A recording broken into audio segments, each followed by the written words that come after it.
Many people ask people with curly hair, how do you have curly hair?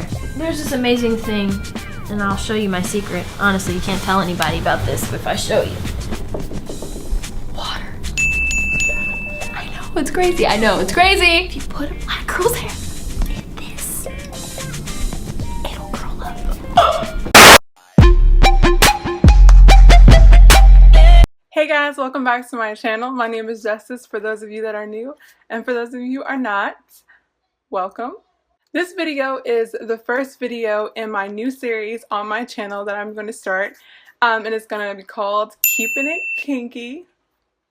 And this series is basically for a lot of the new naturals who are transitioning into natural, and for those people who've had so many questions about the basics of how to transition, what happens after you big chop, how to keep my hair moisturized. So for that, I just wanted to cover all of that in one series, and so that's what we're going to do here on my channel. So to start the series, I wanted to start off with just the basics. Where you are right now in your natural hair journey, whether you've already big chopped or you're transitioning, or you're like me, you've been natural for 3 years now and you just want to know, refresh your knowledge on the subject. I do want to put a disclaimer out there. A lot of these videos that I'm going to do in my series are going to be tailored towards knowing your hair. So I'm not going to be telling you, how to do it a certain way, and if you don't do it this certain way, then you're wrong.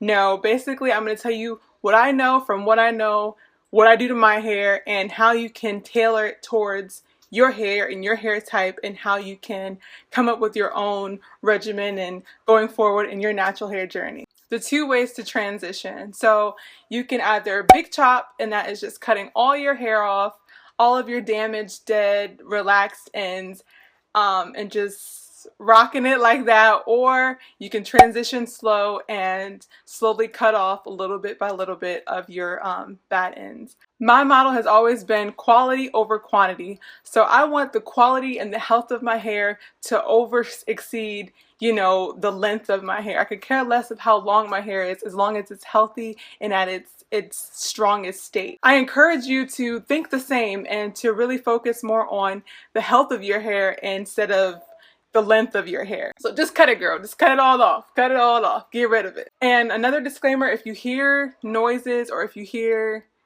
groans and chaos in the back, my son is right here, and he is going to be making noise because I decided to record this video not during nap time. So there's that. So a couple of my tips that I have for when you big chop is I don't recommend you go and cut your own hair.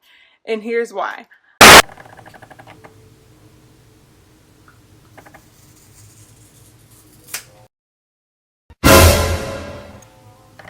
I just don't recommend it. If you cut your own hair, it may or may not be even. It may not be shaped the way you want it shaped, but if you go to a salon, a natural hair salon, someone that's tailored more towards knowing your hair, like our type of hair, natural hair, then they could really shape your fro. They could make sure they cut off the right ends enough. Don't cut off too much, don't cut off too little, and they'll be able to see the back of your head, because I don't know about you, but I cannot see the back of my head. Even if you put a mirror and do the little mirror trick, it does not work for me. Another thing that I would recommend is you document your journey. You definitely want to take pictures. You want to write down what you did, what works for your hair, what doesn't work for your hair, because you want to remember those things for when your hair gets longer and your hair begins to change, that you can tailor your regimen and tailor the things that you do to the list of products that work for your hair, or the way your hair tends to react to shampoo or whatever. Just document your journey, and you can also notice your growth when you see the different pictures from when you big chopped to now. But you just want to make sure that you can continue on with that, because that'll encourage you to keep going, because trust me, lazy natural is a real thing, and you just sometimes you get scissor happy because you're just lazy and you don't want to deal with it anymore. Trust me, I'm speaking from a place of experience. So after you cut your hair off, immediately you're thinking like, what do I do now? one thing you don't want to do, you do not want to use heat. And the reason being, and I know you probably hear this a lot on a lot of different other YouTube videos, everybody tells you don't use heat. And there's a reason for that, because your newly natural hair is very, I wouldn't say weak, but it's new hair, and you don't want to put heat to it. And especially if you're coming from heat damage, you don't want to just immediately put heat to it. The minute you start getting your inches, you don't want to continue to put heat to it. You just want to avoid heat as much as possible, because you don't want to further damage your already progress. Just know. No blow dryer, no flat iron, no curling iron. Just know. If you decide that you want to transition instead of big chopping, so that's where you have the two texture thing going on, you want to make sure that you get products and things that are tailored towards two textures. And this is another reason why I don't really recommend transitioning, because I personally don't really know how I could manage two different textures at the same time. And because it's a lot. It's like doing two different heads, and I'm lazy. I can't do it. I just can't do it. I do this a lot, and I really shouldn't, because it is the thief of all joy, and that's comparing yourself to other people. Your journey is not someone else's journey, and their journey isn't yours.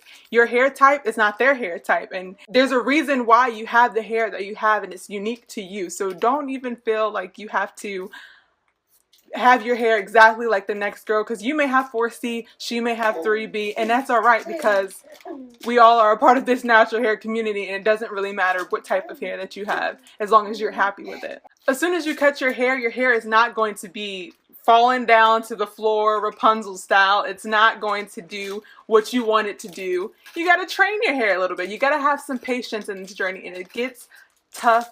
Let me tell you, it gets tough. But you can do it. You have a community of other people who are doing it with you. And it's just hair. So if you want to start over, you can do that.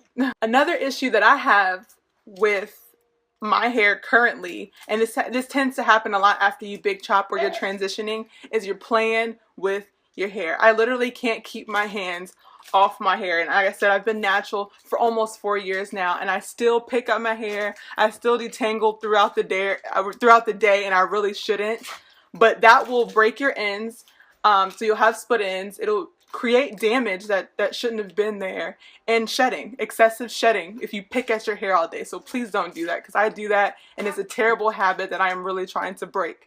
And lastly, you want to keep your hair moisturized. Keep your hair as moisturized as possible, because when your natural hair tends to be more drying than relaxed hair. I mean, all hair is drying naturally, but you want to make sure that your hair and your ends are take very delicate care of your ends and your new natural hair. Moisturize daily, weekly, monthly. But that's all I have for you guys for today's video. If you like this video and you want to see more videos in this Keeping It Kinky series, give this video a thumbs up. If you're not subscribed already, go ahead and subscribe down below. Thank you guys so much for supporting me and watching my channel.